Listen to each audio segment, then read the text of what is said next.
Hey, my name is Sandeep Tekchandani. I'm the founder of Sandeep.mba and welcome to my GMAT video lesson.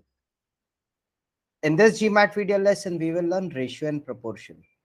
Before I start teaching you the basics of ratio and proportion, let us answer a very simple question.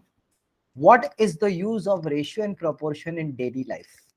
Well, ratio and proportion are a part of our everyday life. Common examples include comparing prices per ounce while grocery shopping, calculating the proper amounts for ingredients in recipes, and determining how long a car trip might take. Other essential ratios include the pi and the phi, that is the golden ratio. So in this GMAT video lesson, we will learn the basics of ratio and proportion. Then I'll teach you the difference between them. And eventually, I'll give you some tips and tricks on how to solve questions that involve ratio and proportion concepts. So let's start with the basics. The ratio of the number A to the number B, where B is not equals to 0, is A upon B. A ratio may be expressed or represented in several ways. Let's look at those ways. The ratio of 2 to 3 can be written as 2 is to 3. These two little dots over here is known as the colon or 2 upon 3. The order of the terms of a ratio is important. Let me explain this with the help of an example. The ratio of the number of months with exactly 30 days to the number of months with exactly 31 days is 4 upon 7, not 7 upon 4. So the order is important. In this slide, we will study the basics of proportion. A proportion is a statement that two ratios are equal. For example, 2 upon 3 is equals to 8 upon 12.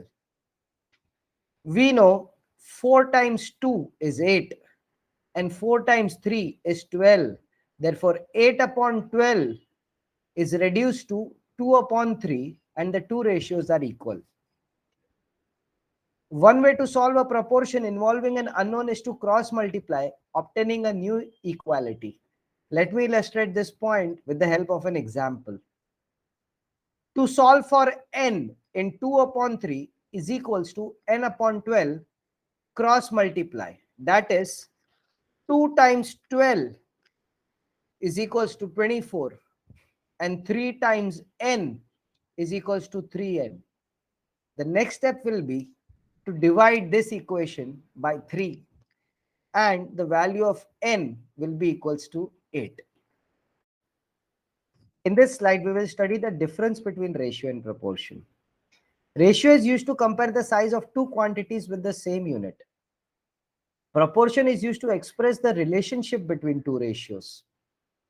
Ratios use colon, that is the two little dots, and slash, whereas proportions use the double colon, these two little dots.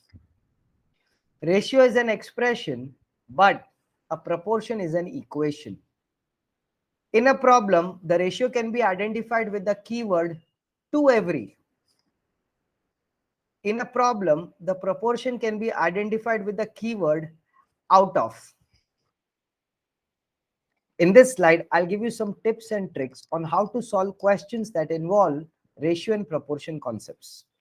These tips and tricks will help you to save valuable time in your exam. So let's take a look at the first tip. Two quantities with the same units only can be compared.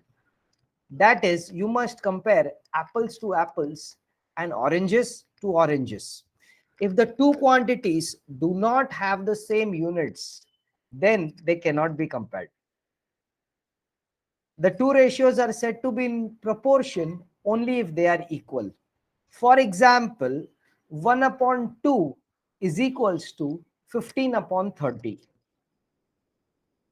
To check whether two ratios are equal and form a proportion, we can also use the cross product method. So let's just summarize what did we learn in this GMAT video lesson. We started with the basics of ratio and proportion. Then we studied the difference between ratio and proportion. And eventually, I gave you some tips and tricks on how to solve ratio and proportion questions. I hope my GMAT video lesson was clear and it will help you to crack the GMAT exam. That is all, my friends. If you found my video lesson helpful, then you should go to sandeep.mba for more information on the GMAT, how to prepare for the GMAT and applying to business schools. You should also click on that like button and let me know in the comments which topics you would like me to cover in my future video lessons. And of course, if you have not yet subscribed, then go ahead and click on that bell so that you'll get notified about my future video lessons. All the best.